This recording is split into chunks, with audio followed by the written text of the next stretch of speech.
Hi, I'm Bill O'Reilly. Thanks for watching us tonight. Poverty, President Obama, and Fox News. That is the subject of this evening's Talking Points memo. Earlier this week, the president created some controversy by saying this. I think the effort to suggest that the poor are sponges, leeches, don't want to work, are lazy, are undeserving, got traction. If you watch Fox News on a regular basis, it is a constant menu. They will find, like, folks who make me mad. Now, some objected to the president singling out Fox News. Not me. The president has a beef with us. I want to hear it. And I'd like to talk to him about poverty. However, the dishonest media immediately took up the president's remarks with glee. This man, Charles Blow, writes for the New York Times, put forth yet another unbelievably deceptive column about the incident. Using out-of-context information provided by the smear website Media Matters, a far-left outfit that routinely defames Americans, Blow accuses me and Fox News of denigrating helpless individuals in a cruel and callous way.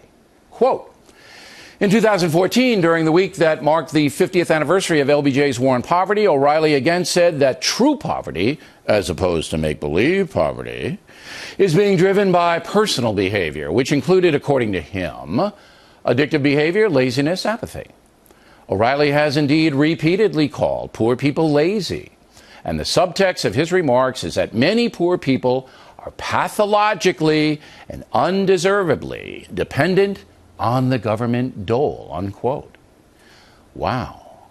Once again, Mr. Blow is a deceiver, a man who has partnered up with an internet hate operation instead of doing his own research. Lazy might pertain to Charles Blow. Here's what I actually said about the poor.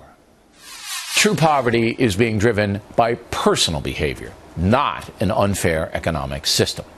In 1963, just 6% of American babies were born out of wedlock. Now, 41% are, and that includes 72% of African American babies. According to Heritage, single-parent homes are 4 times more likely to be living in poverty, and children raised by single parents are 3 times more likely to end up in prison, 50% more likely to be poor as adults. So maybe we should have a war against chaotic, irresponsible parents. Addictive behavior, laziness, apathy will all override social justice programs. Every child on this planet can learn, but parents must drive the process by forcing the kids to perform in school. Now, obviously, that's a lot different than me calling poor people names. Mr. Blow would know that if he was an honest person, but he is not. What Blow really cares about is attacking anyone who does not buy into the grievance industry that he promotes and adores. I clearly blame irresponsible parents for much of the poverty in the USA, and the situation is getting worse. In 2005, the poverty rate in America was 12.6%. 2013, the last stats available, 14.5%. That despite almost $4.5 trillion in anti-poverty spending over that period of time. Clearly, federal and state programs trying to neutralize poverty aren't working. As for President Obama, he knows them, right? To emphasize personal responsibility. Mr. Obama's My Brother's Keeper program directly trying to counter the cultural deprivation through mentoring. And that is the way to go.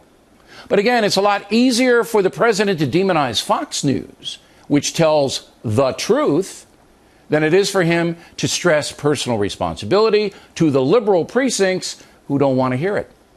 Final note, Charles Blow, welcome on this broadcast anytime. But I do not believe he is man enough to take that challenge. And that's a memo. Now for the top story tonight, reaction. Joining us from Miami, the purveyor, BernardGoldberg.com, Mr. Goldberg. Eric Severide. You remember Eric, right? You were pals with him when you guys worked at CBS together. I did know him, and I respected him more than any other person at CBS News, actually. Interesting. He was a commentator on television, all right, in the Cronkite era. If he had done what Charles Blow did, that is, take propaganda out of context from a website, didn't mention in his column that he did that, Blow didn't, and then gone on the air to attack somebody out of context, would Mr. Severide have been fired by CBS?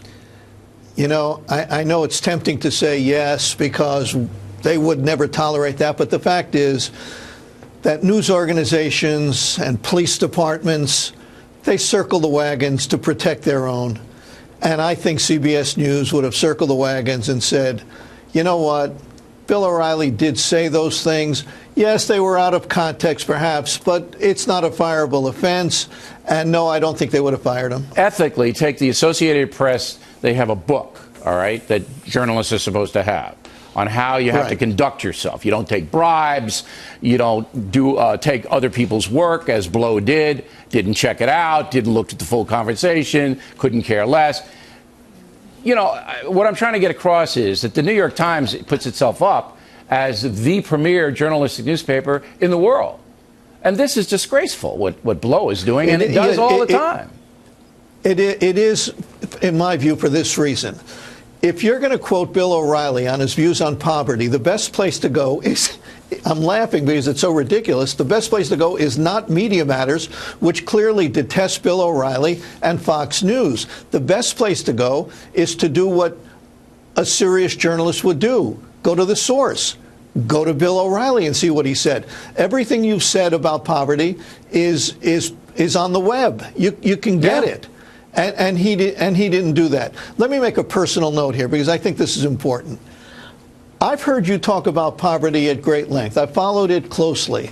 And I think when you're angry, this is my view, I think when you're angry, it comes from your Catholicism. I think you're angry at people for wasting their lives. I think you're angry at people for throwing opportunity away and throwing their lives away. I've never thought you were name-calling poor people. I never do that. My guess is you have a lot of admiration for the working poor, for instance. I certainly do. So I think if Charles Blow wanted to be more open-minded and fair, he'd say, I think O'Reilly does get annoyed at some poor people sometimes, but it's because it hurts him. Yes, I really believe this. It hurts him that they're wasting their lives. But even despite the personal... Am I onto something, well, by the way? Look, I am a guy who roots for the underdog, and I want all Americans to be happy and to have opportunity. But what drives me crazy is the false narrative that the government can solve the poverty problem when it is beyond a reasonable doubt that they cannot. They have not, they will not. It's a fraud. Yes, and there are two distinct thoughts on this. One is the one that you have and that I have and many people who think like us have, and that is as long as you do dysfunctional things, all the government programs in the world aren't going to help. That's your view. That's my view. The other view is, no, government has to step in and spend even more trillions of dollars on programs that don't work. You know, it's just crazy. Well, they certainly haven't. All right.